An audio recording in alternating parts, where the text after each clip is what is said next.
Bismillahirrahmanirrahim. Assalamualaikum warahmatullahi wabarakatuh. Bersama saya Diah Wijayanti dari kelas non-reguler semester 2 SDIE Kuala Kapuas.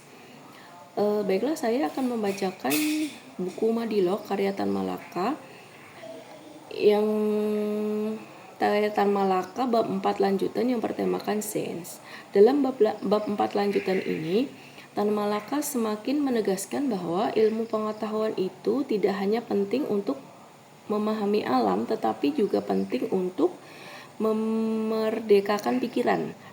Dia juga menunjukkan bahwa ilmu pengetahuan itu harus menjadi alat perjuangan bagi rakyat yang ingin keluar dari suatu kebodohan, penindasan, dan ketertinggalan.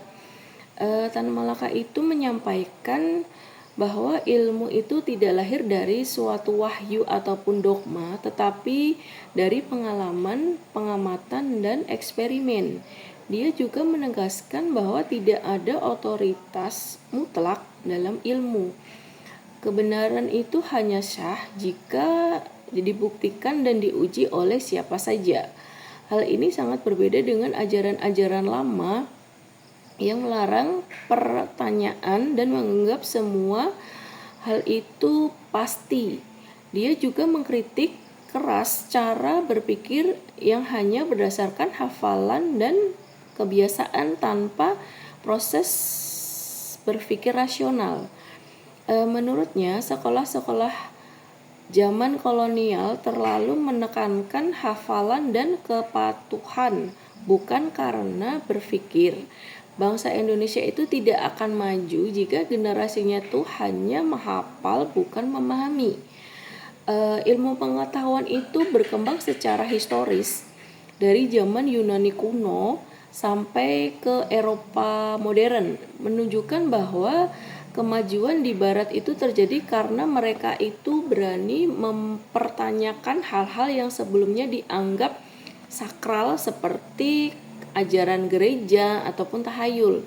Bangsa Indonesia itu harus belajar dari sejarah ilmu itu sendiri agar tidak mengulangi kesalahan lama.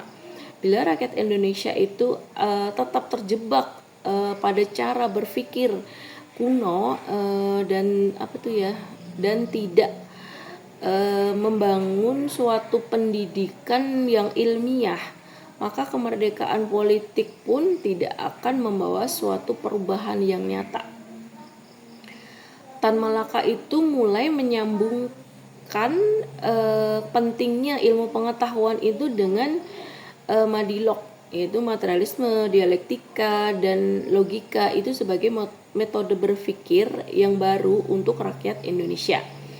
Jadi kesimpulan dalam bab 4 lanjutan ini yang bertemakan sains, Tan Malaka itu ingin membuka mata kita bahwa ilmu pengetahuan itu adalah suatu dasar dari kemerdekaan yang sesungguhnya, bukan hanya soal teknologi atau laboratorium, tetapi cara berpikir yang logis, merdeka, dan bebas dari belenggu tahayul serta otoritas buta. Kalau ingin Indonesia maju, maka kita harus menjadikan ilmu itu sebagai fondasi berpikir dan bertindak. Dia juga percaya bahwa hanya dengan Madilog itu rakyat bisa melihat kenyataan secara objektif, berpikir sistematis, dan mengambil suatu keputusan yang berdasarkan logika dan bukti. Demikianlah pemahaman saya dalam bab 4 lanjutan ini yang bertemakan sains, buku Madilog karya Tan Malaka. Wassalamualaikum warahmatullahi wabarakatuh. Terima kasih.